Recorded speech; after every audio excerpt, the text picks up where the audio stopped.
వివాహము కాని స్త్రీ పురుషులకు శీఘ్ర వివాహమును, అన్యోన్య దాంపత్యమును, సత్సంతానమును కలిగించే శ్రీ శివపార్వతీ కళ్యాణం మొదటి భాగము.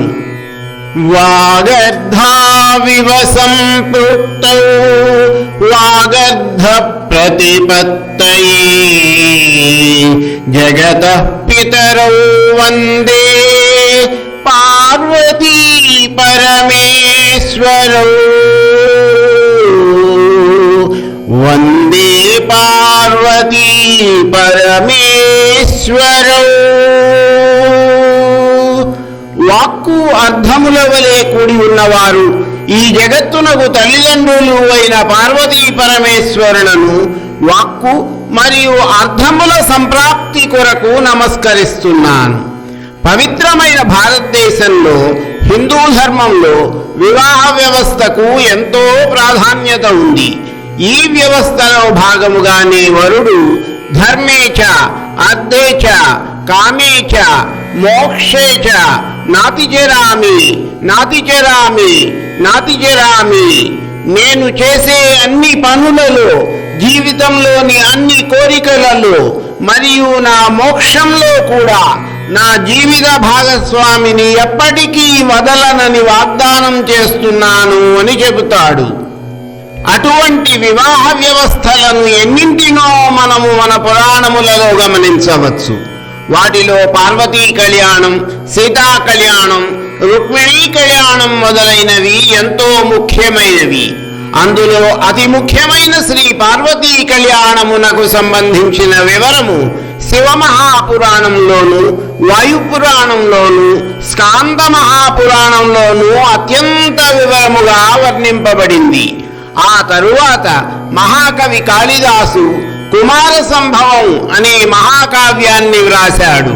ఈ పార్వతీ కళ్యాణాన్ని భక్తితో చదివిన లేదా విన్న స్త్రీ పురుషులకెవరికైనా శీఘ్రమే వివాహము జరగడమే కాక ఆ దంపతులకు సత్సంతానము కలుగుతుంది.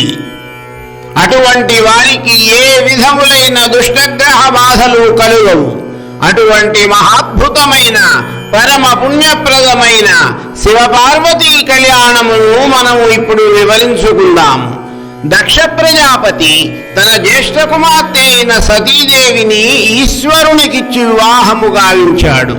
సత్రయాగములకు సంబంధించిన ఒక సభలో తన అల్లుడైన ఈశ్వరుడు తనను గౌరవించలేదనే కోపంతో ఆయన నిరీశ్వర యాగము చేయాలని సంకల్పించి ఆ యాగమునకు సతీ పరమేశ్వరులను తప్ప మిగిలిన దేవతలను, ఋషులను, మునులను అందరినీ ఆహ్వానించి యజ్ఞాన్ని చేయడానికి సిద్ధపడ్డాడు. ఆ విషయం తెలుసుకుని సతీదేవి తన భర్త అయిష్టముగా అయినా అనుమతించడముతో దక్షుని యజ్ఞశాలకు వెళ్ళింది. అక్కడ దక్షుడు చేసిన శివదూషణను భరించలేని సతీదేవి అక్కడే యోగాగ్నిని రగుల్చుకుని అందులో పడి దగ్ధమైంది. దేవభూమి అయిన ఉత్తర దిక్కున హిమవంతుడనే పర్వతరాజు తూర్పు పడమర దిక్కులను ఆవరించి ఉన్నాడు. అతడు మేనకాదేవిని పెళ్లి చేసుకున్నాడు. యోగాగ్నిలో దగ్ధురాలైన సతీదేవి పరమశివునే ధ్యానిస్తూ మేనకాదేవి గర్భంలో ప్రవేశించి మేనకా హిమవంతుల కుమార్తెగా పుట్టింది. ఆమె గౌరవర్ణంలో ఉండడం చేత ఆమెకు గౌరీ అని నామకరణం చేశారు. పర్వతరాజు పుత్రిక కాబట్టి ఆమెకు పార్వతి అన్న నామధేయము సార్థకమైంది. పార్వతి శుక్లపక్ష చంద్రునిలా దినదిన ప్రవర్ధమానురాలవుతూ కాలానుగుణంగా యవనవతి అయింది. సతీదేవి ఆత్మాహుతి చేసుకున్న తరువాత ఈశ్వరుడు విరాగి అయి హిమాలయములకు వెళ్ళి తపస్సులో మునిగిపోయాడు. హిమవంతుడు పరివారంతో పాటుగా తన కుమార్తెను వెంట తీసుకుని పరమేశ్వరుడు తపస్సు చేస్తున్న ప్రదేశానికి వెళ్ళి ఆయనకు పరిచర్యలు చేయడానికి స్వయంగా తన కుమార్తె అయిన పార్వతిని నియమించాడు.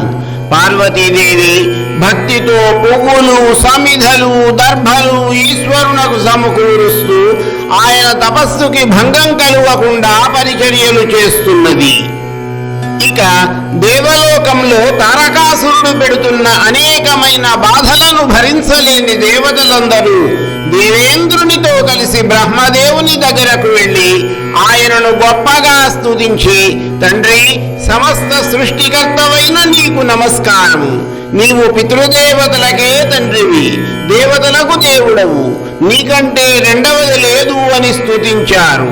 అప్పుడు బ్రహ్మదేవుడు వారి యోగక్షేమములు విచారించడమే కాక వారి ముఖములు కాంతి విహీనములై ఉండడానికి గల కారణమును అడిగాడు. దేవతలందరూ కూడా తారకాసురుని వలన తాము పడుతున్న బాధలను వివరించి అతడిని సంహరించమని ప్రార్థించారు. అందుకు బ్రహ్మదేవుడు తారకాసురుని సంహరించడానికి కేవలము ఈశ్వర రేతస్సు నుంచి పుట్టిన వాడే సమర్థుడవుతాడు, కాని మరెవరికీ సాధ్యం కాదు.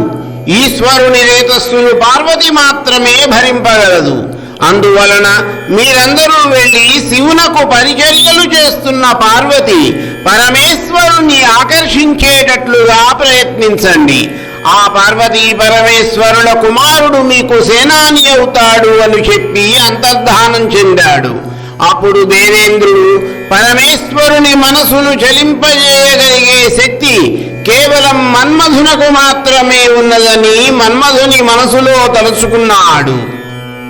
వెంటనే మన్మధుడు అందమైన ధనుస్సును, లేత మామిడి కొమ్మను బాణంగా పట్టుకుని వసంతునితో కలిసి ఇంద్రుని ఎదుట ప్రత్యక్షమయ్యాడు. దేవేంద్రుడు మన్మధుని చాలా గౌరవించి తన సింహాసనంపై కూర్చుండబెట్టుకుని అతనితో, నిన్ను ఒక దేవకార్య సాధనకై నియోగింపదలుచుకున్నాను. సతీదేవి దేహత్యాగానంతరము ఈశ్వరుడు హిమాలయ సానువులలో తపస్సులో నిమగ్నుడై ఉన్నాడు. అతనిని పార్వతీదేవి సేవిస్తున్నది.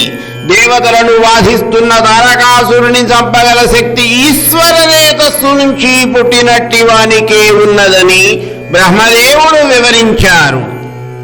అందువలన నీవు ఈశ్వరుని మనస్సు పార్వతి వైపునకు ఆకర్షించబడినట్లుగా నీ బాణమును ప్రయోగించు. నీవు ఈ పనిని నిర్వహించుటకు సమర్థుడవు. దీని వలన నీకు అపారమైన కీర్తి కలుగుతుంది. ఎందుకంటే నిన్ను యాచిస్తున్నది దేవతలు. కార్యము 3 లోకములకు సంబంధించినది.